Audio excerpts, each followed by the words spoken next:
आणि शाळेत जाऊन आम्ही सांगायचो स्वच्छ हात धुतले पाहिजेत, मुलांनी स्वच्छ राहिलं पाहिजे, आणि जेवणाच्या अगोदर मुलांनी स्वच्छ हात धुवावा असं आम्ही त्या सगळ्या शिक्षकांना सांगायचो. एका शिक्षिकेनं ते इतकं मनावर घेतलं, त्या दुपारच्या सुट्टीमध्ये बादली घेऊन तिथे उभ्या राहायच्या आणि त्या पोरांना म्हणायच्या हात धुवा, त्याशिवाय डबा उघडायचा नाही. सगळा वर्ग हात धुवायला शिकला होता, पण एक पोरग जरा उन्हाळ होतं, ते हातच धुवायचं नाही. बाई छडी घेऊन त्याच्या मागे पळायच्या, हात धु, त्याच्याशिवाय डबा उघडायचा नाही. इकडून तिकडून ते पोरग हात धुवायला शिकलं, पण गडबड अशी झाली, ते हात धुवायचं आणि बाईंच्या पदराला येऊन हात पुसायचं. बाई म्हटल्या कुठून सुचलं मी याला हात धुवायला शिकवलं. बाई मुख्याध्यापकांकडे गेल्या, म्हटल्या तुमच्या सूचनेनुसार सगळा वर्ग हात धुवायला शिकलाय, पण एक पोरग हात धुवून माझ्या पदराला, साडीच्या पदराला हात पुसताय, सगळी साडी खराब होते. मुख्याध्यापक म्हटले काळजी करू नका, उद्या त्याच्या आईला आपण शाळेत बोलू. दुसऱ्या दिवशी त्याच्या आईला शाळेत बोलवलं. मुख्याध्यापकांनी तक्रार केली आणि विचारलं का हो तुमचा मुलगा रोज घरी स्वच्छ हात धुतो? आई म्हटली एरवी नव्हता धुत, पण 8 दिवस झाले मी बघते रोज स्वच्छ हात धुतो. सरांनी विचारलं आणि पुसतो कुठे? तिथं काही नॅपकिन, रुमाल, टॉवेल काय ठेवलेलं असतंय? आईनं सांगितलं कशाचं नॅपकिन आणि काय हो साहेब, ते तिथं रांजणावर हात धुत आहे, पळत पळत येत आहे आणि माझ्या पदराला हात पुसून जात आहे. सरांनी विचारलं आणखी काही बदल तुमच्या मुलात झालाय का? म्हणजे आणखी एक बदल झालाय. मी एरवी जर शेतावर जायला निघाले, ते पदर असा कमरेला खोचून जायचे. आता पोरग मला म्हणते आई पदर असा कमरेला खोचायचा नसतो. आमच्या बाई कशा छान पिन करून येतात, तशी पिन बिन करून शेतावर जायचं. एरवी माझे केस विस्कटलेले असायचे, ते मला म्हणते आई केस असे विस्कटलेले नाही ठेवायचे, असा आंबाळा नाही बांधायचा. आमच्या बाई कशा वेणी करून येतात, तशी वेणी करून शेतावर जायचं. तेव्हा त्या मुख्याध्यापकांनी त्या शिक्षिकेला सांगितलं बाई तुम्ही किती नशीबवान आहात, हे पोरग घरी गेल्यानंतर त्याच्या आईमध्ये त्याच्या बाईंना बघतं आणि शाळेत आल्यानंतर त्याच्या बाईंमध्ये त्याच्या आईला बघतं. याच्यापेक्षा काय सुंदर काम असू शकतं मला सांगा. आणि म्हणून अमितराव तुम्ही नशीबवान आहात की तुमच्या घरात कोणतरी शिक्षक आहे. आणि शिक्षिका म्हणजे आम्ही एका वयाचे असू, आत्ता शिक्षकांचे पगार वाढले. 6व्या 7व्या वेतन आयोगानंतर जरा बरे पगार झाले. काय पगार होते हो शिक्षकांचे? बरं एक जण कोणतरी नोकरी लागायचा, बाकीचे 2 भाऊ गावाकडे शेती करणार. जे नोकरी लागलाय त्यानं फक्त त्याच बघायचं नाही, त्यानं गावाकडच्या भावाला पाईपलाईन करून दे, त्याला शेती घेऊन दे, त्याच्या पोरांची शिक्षण बघ, त्यांच्या पोरींची लग्नाचं बघ. आणि जर नोकरदार शहरात असला, आमचं लोणीचं पेशंट जर इथं असलं ना, तर यांनी जाता जाता डबा देऊन जायचा. पैसे नव्हते हो, जबाबदाऱ्या स्वीकारायला माणसं तरबेज होती. बायको जर कधी म्हणली त्याला सारसबागेत, गाडी नव्हती आपल्याकडे साहेब, मित्राची गाडी घ्यायची, त्याच्यात निम्म रॉकेल, त्यात निम्म पेट्रोल, स्वारगेट जवळ जाऊस तर गाडीतलं पेट्रोल संपणार, मग गाडी वाकडी करायची.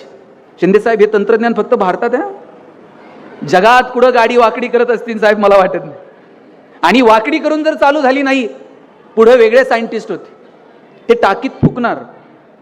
बरं यानं टाकीला तोंड लावल्यावर तर बायको असं बघायची कोणत्या मुहूर्तावर यांची माझी गाठ पडली का नसतो. बरं अशात बायकोनं नुसता खांद्यावर हात ठेवू द्या, कित्येकांच्या गाड्या बिना पेट्रोलच्या सिंहगडावर गेल्यात. आता एसी गाड्यांमधून नवरा बायको फिरतात.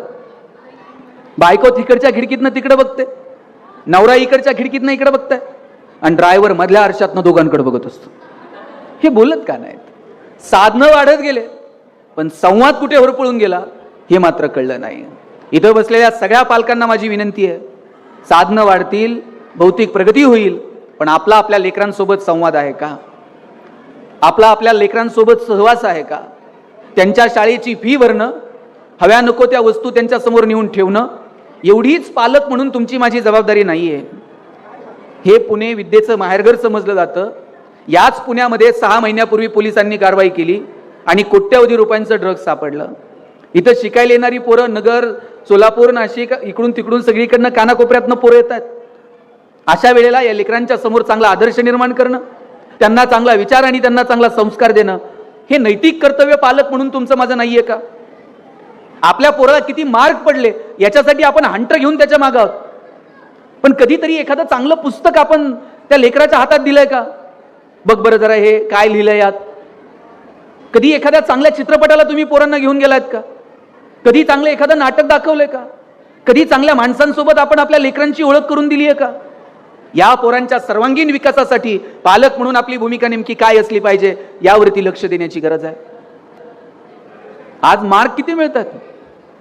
गुणवंत विद्यार्थ्यांचे सत्कार आहेत. आता 200 मुलांचे सत्कार आहेत. 200 पैकी मला वाटतं 90 आणि 95% मार्क बहुतांशी पोरांना आहेत. गुणवंत विद्यार्थ्यांच्या सत्काराला बहुतेक वेळा जायची वेळ येते.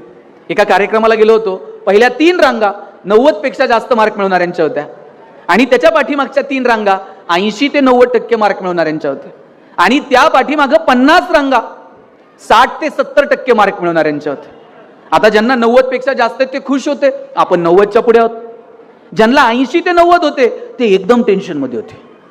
त्यांना 90 वाल्यांकडे बघून हसता येत नव्हतं, 60-70 वाल्यांकडे बघून रडता येत नव्हतं.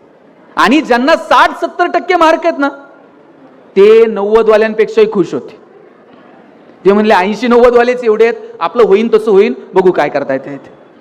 आता जे 80 ते 90 मधले पालक आहेत, जे प्रचंड टेन्शन मध्ये होते, त्यातल्या दोघांना मी जरा पुढे बोलवलं आणि विचारलं, म्हटलं तुम्ही एवढं टेन्शन का घेतलंय? पालक म्हटले, पोरानं पार मथुरा पाण्यात घातली. म्हटलं काय झालं? म्हणले त्याला 1 महिना आधी सांगत होतो जरा जास्त अभ्यास कर, अजून थोडा अभ्यास केला असता पोरग 90च्या रांगेत बसलं असतं की नाही. मी म्हटलं झालं काय, किती मार्क मिळाले? म्हणे सांगायसारखे सुद्धा नाहीत. म्हटलं काही तर आकडा असेल? म्हटले काही नाही, त्याला काहीतरी 89 पॉईंट समथिंग काहीतरी आहेत. आता त्या मुलाला 89% मार्क मिळाले, याचा आनंद पालकांना नाहीये, पण त्याला 90 मिळू शकले नाहीत याचं मात्र दुःख आहे. मग मी दोघा नवरा बायकोला विचारलं, तुम्हाला 10वीत किती होते?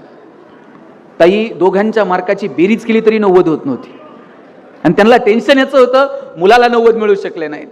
तुम्ही मार्क जरूर मिळवा साहेब, पण केवळ गुणपत्रिकेला आलेली गुणांची सूज म्हणजे गुणवत्ता नाही. ट्रेंड बदलतायत तसे आपण बदलतोय. हंटर घेऊन त्यांच्या मागे उभे आहोत. एक जमाना होता डीएडचा. आता तरुण पोरांना डीएडचा काहीतरी कोर्स असतो हे सुद्धा बहुतांशी पोरांना माहीत नसेल. आणि डीएडला जर नंबर लागला आणि त्यातल्या त्यात ते जर जिल्हा परिषदच्या शाळेवर एकदा चिटकला आणि दोघं नवरा बायको जर जिल्हा परिषदला असले, त्यांनी परत मागं वळून बघायचं नाही. अशी अवस्था काय? बहुतांशी डीएड कॉलेजेस आता बंद आहेत. त्यानंतर इंजिनिअरिंग वाल्यांचा बूम होता. साहेब गावात एखादाच इंजिनियर असायचा. गावात जर पाहुणे आले आणि कुणी जर विचारलं इंजिनियर साहेब कुठं राहतात, सगळं गाव त्या पाहुण्याला इंजिनियरच्या घरी नेऊन सोडत होत.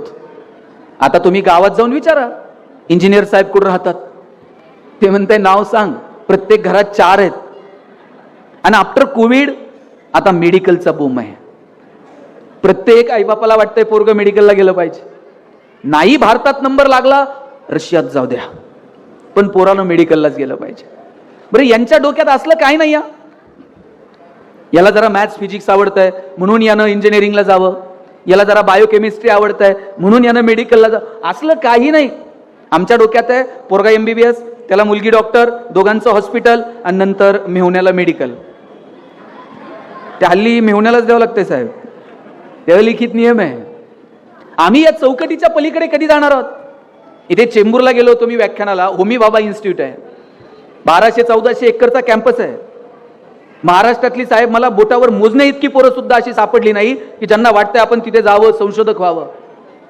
आमच्या डोक्यात फक्त एक तर डॉक्टर व्हायचंय किंवा इंजिनियर व्हायचंय, मोठं पॅकेज, आयुष्यात एक गाडी, एक बंगला आणि आयुष्यभर हप्ते हप्ते हप्ते हप्ते हप्ते आणि एक दिवस स्विच ऑफ. याच्या पलीकडे आम्ही विचार करायला तयार नाही होत. 140-45 कोटी लोकसंख्या आहे भारताची. हजारो लोक रोज जन्माला येतात आणि मरतात, त्यांच्या नावाची नोंद सुद्धा इतिहास ठेवत नाही. आम्हाला जर असंच जगायचं असेल आणि मरायचं असेल तर हवं तसं जगा, पण आमचं ज्ञान समाजाभिमुख असावं, आमच्या ज्ञानाचा काहीतरी समाजाला उपयोग असावा. अशी धारणा जोपर्यंत आम्ही आमच्या लेकरांच्या मनात निर्माण करत नाही तोपर्यंत त्या शिक्षणाला अर्थ नाही. शिक्षक हा विद्यार्थीभिमुख असावा, विद्यार्थी हा ज्ञानाभिमुख असावा आणि त्याचं ज्ञान समाजाच्या हिताचं, समाजाच्या उपयोगाचं असावं. हा विचार लेकरांना द्यायला नको, तो देण्यासाठी आपण सातत्यानं प्रयत्न केले पाहिजे. आमच्या डोक्यात फक्त नोकरी. बरं त्यात पोरांची चूक नाही हो. आईबापानंच सांगितलंय नोकरी कर, नाहीतर तुझं लग्न पण होत नाही. आणि साहेब पोरं हल्ली अशी हुशार आहेत, लग्न जमेपर्यंतच नोकरी करताय. आज मुलीच्या आईबापाला टेन्शन नाही तेवढं मुलाच्या आईवडिलाला टेन्शन आहे. तुम्ही कोणत्याही गावात जा, 30 ते 35 वयोगटातले किमान 5-50 बिन लग्नाचे. आमच्याकडे तर एक जण आहे 38-40 वय झालंय, लग्नच जमत नाहीये. बरं त्याला मित्र असले हुशार भेटलेत, त्याच्या एका मित्राने त्याला सांगितलं, म्हणला टेन्शन घेऊ नको, मुलीकडचे बघायला आले ना पगार जरा वाढवून सांगायचा. बरं मुलीच्या वडिलांनी विचारलं पगार किती, यांना जरा अंदाज घेऊन सांगायचं. हे म्हणताय 1.5 लाख. मुलीचे वडील म्हटले तुझ्याकडे बघून तर वाटत नाही एवढा पगार असेल. हे म्हणते नाही तसा फिक्स 1.5 लाख आहे, कटिंग करून 8,000 हातात देतो म्हटलं. आपण किती दिवस बसवणार आहोत? लात मारील तिथून पाणी काढायला अशी ताकद असली पाहिजे. आता मी दुबईला गेलो होतो व्याख्यानाला, संभाजीराजांच्या जयंतीच्या निमित्तानं. 700-800 महाराष्ट्रातली माणसं मला तिथे भेटली आणि तरुण काही पोरं होती सांगली आटपाडी भागातली. मी विचारलं काय करता रे इकडे? 2 पोरं अशी रांगडी पोरं सांगलीची. म्हणजे साहेब इथं कामाला आलतो, पण आता आमची इथं सोन्याची दुकान आहेत. सोन्याची दुकानं टाकली तिथं दुबईत, 4-4 कोटी रुपयाच्या गाड्या घेऊन फिरताय ती पोरं. तुमच्या माझ्या उद्योगाला, व्यवसायाला, व्यापाराला कशाच्या भिंती आता उरलेल्या नाहीयेत का? आपल्या पोरांनी उद्योगात यायचं नाही, व्यवसायात यायचं नाही, व्यापारात यायचं नाही. आई ज्याची शिक्षिका आहे तो पोरगा विचार करतो अरे मी स्वतःची शिक्षण संस्था सुरू करेल. आज आमदार आहे अमित गोरखे. नगर जिल्ह्यातलं एक छोटंसं गाव आहे लोणी व्यंकनाथ. परिस्थिती नव्हती, वडील वॉचमन, पण अशा कुटुंबात जन्माला आलेला पोरगा काहीतरी स्वप्न बघतो करायचं. का आपल्या पोरांनी मोठी स्वप्न बघायची नाही? पोरग काही वेगळं करायला गेलं का बाप त्याला सांगताय अंथरून पाहून पाय पसर, अंथरून पाहून पाय पसर. त्याला ते पोरग हातपाय खुडून खुडून मरून गेलं, पण बापानं काय त्याला कधी हातपाय पसरू दिले नाहीत. बापानं सांगितलं पाहिजे हातपाय पसर, अंथरुणाचं काय करायचं तुझा बाप बघल. एवढी धमक आम्ही आमच्या लेकरात निर्माण केली पाहिजे. आज तुम्ही थोडंसं आजूबाजूला बघा, महाराष्ट्रामध्ये उद्योग व्यवसायाची काय परिस्थिती आहे. टायरवाले केरळचे, किराणा व्यवसायात पटेल, हार्डवेअरची दुकानं बोरींची, बांधकाम व्यवसायात युपीचे लोक, गवंडी सगळे बिहारचे, सुतार कामात राजस्थानी, हॉटेल सगळी दक्षिणात्यांकडं, चायनीजच्या गाड्या पूर्वांचलचे तरुण चालवतात. बरं चला येत आहेत, संविधानानं अधिकार दिलाय, काम करतील, कष्ट. आम्ही कुठे आहोत? आम्ही फक्त नोकऱ्यांच्या रांगांमध्ये उभे आहोत, कारण आम्ही आमच्या लेकरांना मोठी स्वप्न दाखवायला तयार नाही आहोत. 84-85 पर्यंत दुबईमध्ये फक्त तेलाचे पैसे होते. आज जगातला सगळ्यात बिझीएस्ट एअरपोर्ट दुबई आहे, जगातला सगळ्यात प्रॉफिएस्ट मॉल दुबई आहे. बुर्ज खलिफा म्हणून इमारत आहे, शेकडो मजले वर घेऊन जातात, वरून खाली घेऊन येतात, हजारो रुपयांचं तिकीट काढतात. का आम्ही या लोकांकडनं काही शिकायचं नाही? जे बिगेस्ट आहे, जे टॉलेस्ट आहे, जे लार्जेस्ट आहे, ते सगळं दुबईला करायचं. त्यांना माहित आहे तेलाचे पैसे कधीतरी संपतील आणि पर्यटनाच्या बाबतीत आपण जगाला स्वतःकडे आकर्षित करू. आपल्याला का वाटू नये?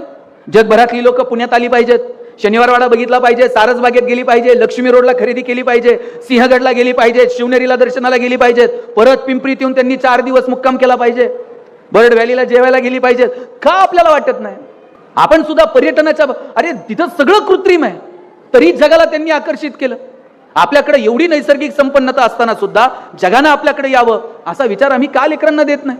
आपल्यापैकी 10-5 पोरापोरींना वाटलं पाहिजे की आम्ही पर्यटनाच्या दृष्टीनं काहीतरी करू, मोठमोठी वेगवेगळी स्वप्न पाहिली पाहिजे.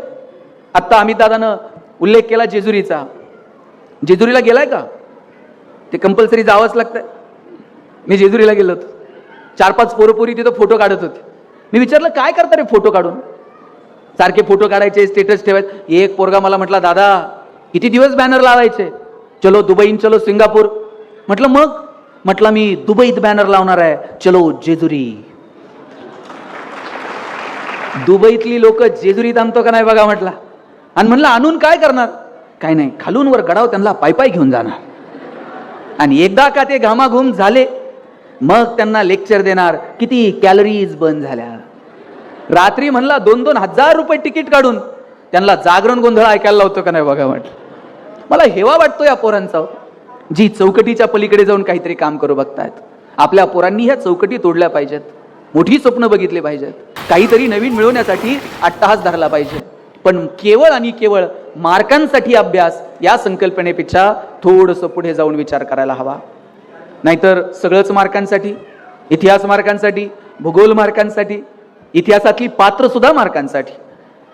मग शिवाजी महाराज 4 मार्काला, संभाजीराजे 5 मार्काला, तुकाराम महाराजांचा अभंग अवघड आहे, ऑप्शनला टाकू, त्याच्याऐवजी दुसरं काहीतरी वाचू. परवा तर 10वीतला एक पोरगा मला विचारत होता, सर या वर्षी मराठीच्या पेपरला ज्ञानदेव पडणार आहेत का तुकाराम पडणार आहेत? मी म्हणले हे पडतील कसे, ज्यांनी महाराष्ट्र उभा केला. सगळं कसं मार्कांसाठी असेल? पोरींनो, मराठीचा धडा वाचताय ना, त्या लेखकासोबत मैत्री झाली पाहिजे. गणित सोडवताय ना, आकडे असे डोळ्यासमोर खेळले पाहिजे. भूगोल अभ्यासताय ना, अक्षांश आणि रेखांश नजरेसमोर दिसले पाहिजेत. लॅबोरेटरीमध्ये जाऊन काही प्रयोग करताय ना, त्या सायंटिस्ट सोबत तुम्ही गप्पा मारल्या पाहिजेत. इतकं एकरूप तुम्ही तुमच्या अभ्यासासोबत झालं पाहिजे, तर तुम्हाला त्या अभ्यासाची मजा घेता येईल, तर तुम्हाला त्या अभ्यासाचा आनंद घेता येईल. जग बदलतंय, त्या बदलत्या जगानुसार आपणही बदललं पाहिजे. काळ आणि वेळेनुसार जर तुम्ही बदलला नाहीत तर तुम्ही या स्पर्धेमध्ये टिकू शकणार नाही. दादा, कॅमेरा कोणत्या कंपनीचा आहे? सोनी. आता मोस्टली सोनी आहे, पॅनासॉनिक आहे, निकॉन आहे. आता कॅमेऱ्यामध्ये कॉडॅक कुठं दिसतंय का? आता कॉडॅकचा कॅमेरा दिसत नाही. आणि एक जमाना साहेब फक्त कॉडॅकचा होता, 36च फोटो निघायचे. हे ज्येष्ठ मंडळी सगळ्यांना विचारा, त्यांच्या लग्नाचे अल्बम चेक करा, 100% कॉडॅक. नवरा नवरी हार घालायला आणि फोटोग्राफरचा रोल संपायला. आणि त्या फोटोग्राफरच्या कितीही मागं लागा, वर्ष अल्बम मिळत नव्हते. ते फोटोग्राफर इतका भाव खाणार, म्हणणार ते फोटो धुवायला दिलेत. कोणत्या नदीवर जात होतं कुणास? ज्याचा रुबाब होता मार्केटमध्ये ते कॉडॅक आता बाजारात आहे का? नाही. एक जमाना होता HMTच्या टिकटिकवरती देश चालत होता. आता डिजिटल घड्याळ आली आहेत, आता HMTची टिकटिक नाही. एक जमाना होता नोकियाचा. माझ्या वयाची जे जे इथं असतील, आपण सगळ्यांनी आपल्या आयुष्यात कोणत्या कंपनीचा फोन पहिल्यांदा घेतला होता? नोकिया. 3310, 1100, 1600, 2600. आता नोकिया बाजारात आहे का? आता नोकिया बाजारात नाही.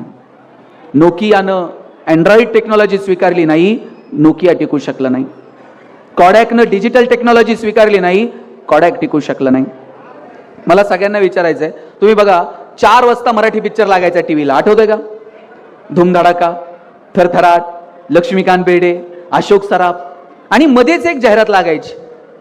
माझ्या वयाची जी जी माणसं आहेत सगळ्यांची ही जाहिरात पाठ असणार. लाईफ बॉय है जहा, काय बघा यांची पाठ आहे. पर्याय नव्हता, जाहिराती पाठ होत्या, कारण चॅनल बदलायला ऑप्शन नव्हता. एकच चॅनल होता, त्याच्यात 10 वेळा प्रक्षेपण जायचं. प्रक्षेपण गेलं का पोरं म्हणायची टीव्हीला मुंग्या लागली. आता टीव्हीला कुठं मुंग्या लागतात का? मग एक कोणतर शहाणा त्यानं वर जायचं, त्यानं अँटिना फिरवायचा, खालच्यानं म्हणायचं दिसलं दिसलं दिसलं चित्र, वरचा खाली येईपर्यंत परत प्रक्षेपण गेलेलं असायचं. आणि मध्ये जी जाहिरात लागायची लाईफ बॉयची, एक शेवटचे 5 मिनिट घेतो, नीट ऐका. त्या जाहिरातीमध्ये फुटबॉल खेळणारी पोरं दाखवली होती. भारतामध्ये कधीतरी फुटबॉलची क्रेज होती का? भारतामध्ये जनरली क्रिकेटची क्रेज होती. पण ते लाईफ बॉयला विचारायचं कुणी? लाईफ बॉयची मोनोपोली होती. लोक दुकानात जाऊन साबण द्या नव्हती म्हणत, लाईफ बॉय द्या म्हणायची. पण त्यानंतर लक्स मार्केटमध्ये आला. राजा हिंदुस्तानी पिक्चर हिट झालेला, करिश्मा कपूर एकदम फॉर्म मध्ये होती. लक्सनं करिश्मा कपूरला ब्रँड अँबॅसेडर केलं. आता लक्सनं करिश्माला ब्रँड अँबॅसेडर केल्यावर फुटबॉल खेळणाऱ्या पोरांकडे कोण बघताय का? लक्सनं मार्केट कॅप्चर केलं. लाईफ बॉयला कळलं, आता जर मार्केटमध्ये टिकायचं असेल, फुटबॉल खेळणारी पोरं उपयोगाची नाहीत. लाल रंगाचा ठोकळा साबण बाजूला केला आणि लाईफ बॉय गोल्ड नावाचा गुळगुळीत साबण बाजारात आणला. आता लाईफ बॉय गोल्डची जाहिरात कोण करत होतं? कॉलेजचा एक तरुण मुलगा आणि मुलगी. मुलगी गाडीवरनं उतरते, रागात निघून जाते. मुलगा विचारतो काय झालं? मुलगी सांगते पसीने की बदबू से परेशान. पोरगा घरी जातो, लाईफ बॉय गोल्ड आंघोळ करून येतो. या कंपन्यांना कळलं, मार्केटमध्ये जर टिकायचं असेल तर बदल स्वीकारावे लागतील. मला एक सांगा, कोविडमध्ये एक तरी साबण अशी जाहिरात करत होता का? आमचा साबण सुगंधी आहे, तो लावल्यावर तुम्ही गोरे व्हाल. कोविडमध्ये कुणाला गोर व्हायचं पडलं? प्रत्येक साबण एकच जाहिरात करत होता, 99.9% कीटाणू से मुक्ती. कोविडमध्ये संतूर मम्मी बिम्मी काही नव्हतं, फक्त कीटाणू आणि मुक्ती. आणि साहेब, मला मोती साबणाचं गणित अजून समजलेलं नाही. मोती वर्षभर कुठं असते काय माहित? ते दिवाळीलाच येते. वर्षभर झोपताय, दिवाळीला म्हणताय उठा उठा. मोती साबणानं आंघोळ करायची त्यानं ठरवून घेतलंय. वर्षभर कोणाला काय मस्ती करायची ते करू दे, आपलं मार्केट, आपल्याला आपलं मार्केट ठरवता आलं पाहिजे.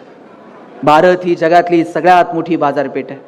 चायनाला कळतंय भारतात आणून काय विकायचं, अमेरिकेला कळतंय भारतात आणून काय विकायचं, पण आपल्या पोरांना समजत नाहीये भारत ही जगातली सगळ्यात मोठी बाजारपेठ आहे आणि आपलं खणखणीत नाणं असं वाजून इथं विकता आलं पाहिजे. त्यासाठी आपल्या पोरांमध्ये अपेक्षित कौशल्य आपल्याला निर्माण करता येतील का? यायचा जमाना आहे. ChatGPT वर नुसतं सांगायला उशीर, सगळं तुमच्या पुढ्यात येऊन थांबलंय. किती भन्नाट आणि किती कमालीचं जग बदलत आहे. या बदलत्या जगानुसार आपल्याला नवीन तंत्रज्ञान स्वीकारता येईल का याची काळजी आपण घेतली पाहिजे.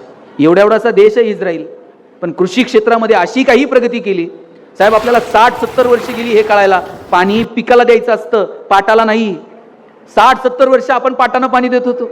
आत्ता कळालं इरिगेशनच्या नवनवीन पद्धती आल्या पाहिजेत. आता तर आमच्या राहुरी कृषी विद्यापीठानं ड्रोन टेक्नॉलॉजी विकसित केली आहे. हे फोटोग्राफर जे ड्रोन वापरतात ना, आता ड्रोन नुसता फोटोला नाही, शेतकऱ्यानं फवारणी करताना खांद्यावर पंप नाही टाकायचा, त्यानं बांधावर बसायचा हातात रिमोट घेऊन आणि ड्रोननं फवारणी करायची.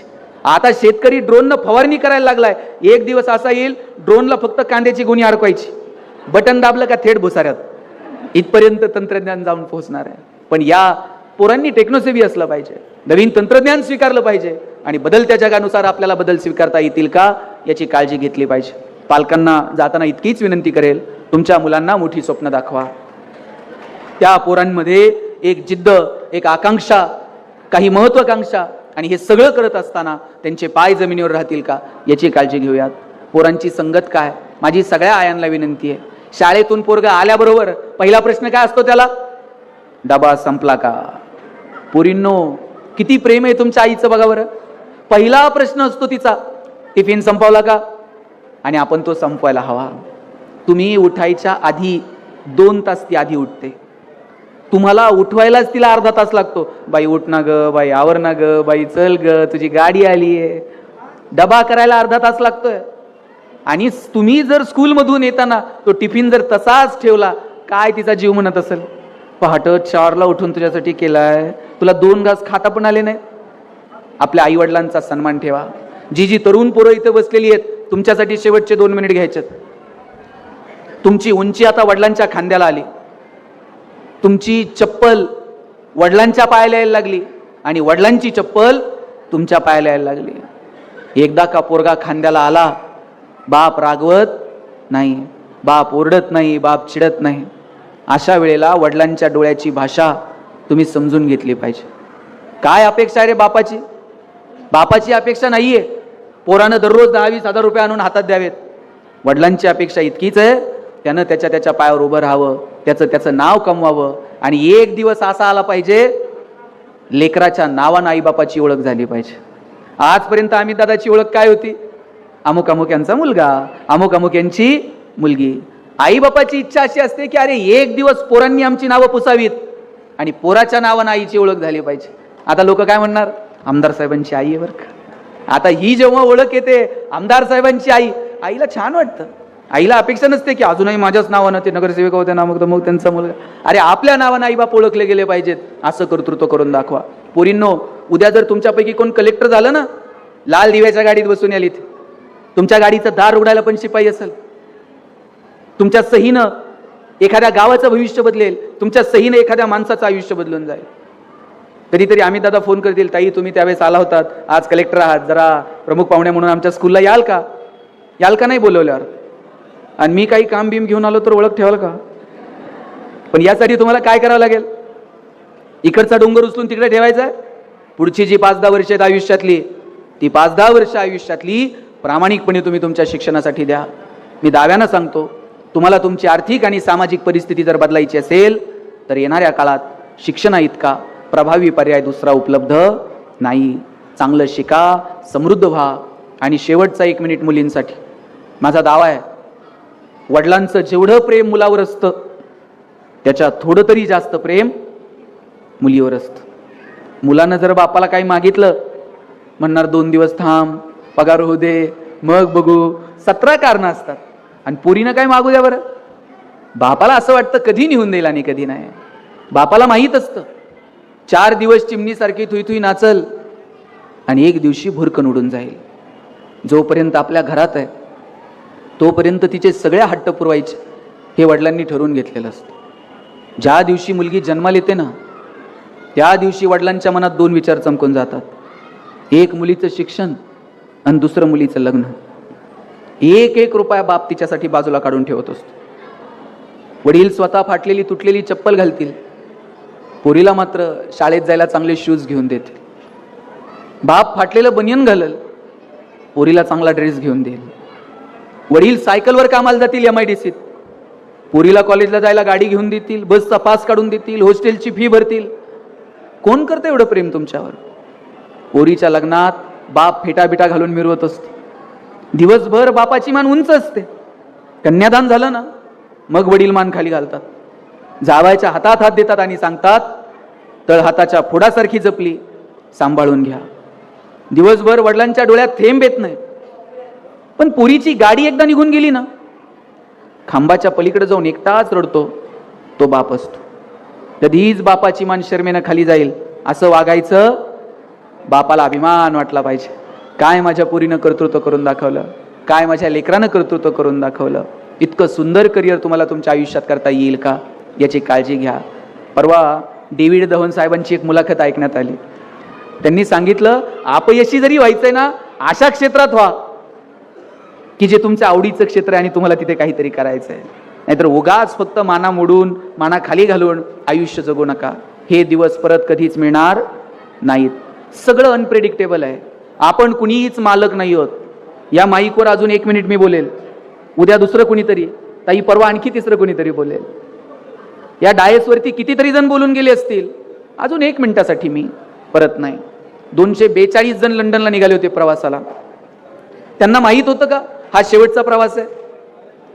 कोणतर सोडवायला आलं असेल, कुणीतरी सेल्फी काढून कुणाला तर पाठवला असेल, कुणीतरी व्हिडिओ शूट केलं असेल, कुणीतरी अगदी विमान टेक ऑफ होईपर्यंत कुणाशी तर बोलत असेल, चल रे ठेवतो पोहोचल्यावर कळवतो. कुणीतरी लंडनच्या एअरपोर्टला पाठी घेऊन उभा असेल स्वागताला. पाठी घेऊन येणाऱ्या माणसाला माहीतही नव्हतं ज्याच्या स्वागतासाठी आपण इथे उभे आहोत तो इथे येणार नाही. सगळं क्षणभंगूर आहे. सगळं एक दिवशी संपणार आहे. म्हणून हे संपायच्या आत जेवढं आनंदानं जगता येईल तेवढं जगून घ्या. आपण म्हणतो वेळ नाही वेळ नाही, वेळ गेला कुठं? नागपूरला जायचं नगरवरनं 12 तास लागत होते. आता संभाजीनगरला समृद्धीला जॉईन झालं 6 तासात नागपूरला, 5 तासात नागपूरला जात आहे. 12 15 लोकांची कुटुंब होती, 4 6 माणसांवर आली. पण वेळ गेला कुठं? साधनं वाढली, माणसं कमी झाली कुटुंबातली, तरी आम्हाला वेळ नाही. परवा तर एक जण मला म्हटला मला श्वास घ्यायला वेळ नाही. म्हणलं सोडून दे, श्वास घ्यायला वेळ नाही. जोपर्यंत डोळ्यात प्रेम आहे, हृदयात वात्सल्य आहे, तोपर्यंत आपण माणसं आहोत. ज्या दिवशी डोळ्यातलं प्रेम संपलं, हृदयातलं वात्सल्य संपलं, त्या दिवशी समजायचं आपण माणूस उरलो नाही, आपण यंत्र होत चाललेलो. आपल्या डोळ्यातलं प्रेम जिवंत ठेवा. कुणाच्या तरी मदतीसाठी धावून जा, कुणाच्या तरी मदतीसाठी तुमचे हात सरसावू दे. तर आणि तर या जगण्याला अर्थ आहे. गेली अनेक वर्ष सातत्यानं, आजही बाळासाहेब भारदेंच्या तिथे कॉलेजवरती नगरमध्ये व्याख्यान होतं आणि त्यांनी विषय दिला होता मोगरा फुलला. मोगरा फुलला हा ज्ञानोबरायांचा गोड अभंग आहे. इवलेसे रोप लाविले द्वारी, तयाचा वेलू गेला गगनावरी. आज वाढदिवस साजरा करत असताना जेव्हा तुम्ही थोडंसं मागे वळून बघाल, कुठून आलो आपण, काय पुण्यामध्ये करत होतो, आणि पाहता पाहता हे रोप इतकं बहरलं, इतकं फुललं की त्याचा वेलू गगनाच्याही वर निघून गेला. फुले वेचिताशी बहरू कळी अशी आला. फुलं वेचता वेचता ह्या कळ्या कधी बहरल्या कळलं सुद्धा नाही. ताई, वाढदिवसाच्या शुभेच्छा देताना एवढीच भावना व्यक्त करतो, काही फुलं सुगंधी असतात आणि काही फुलं सुंदर असतात. मोजकीच फुलं अशी असतात की जी सुगंधी पण आहेत आणि सुंदर पण आहेत.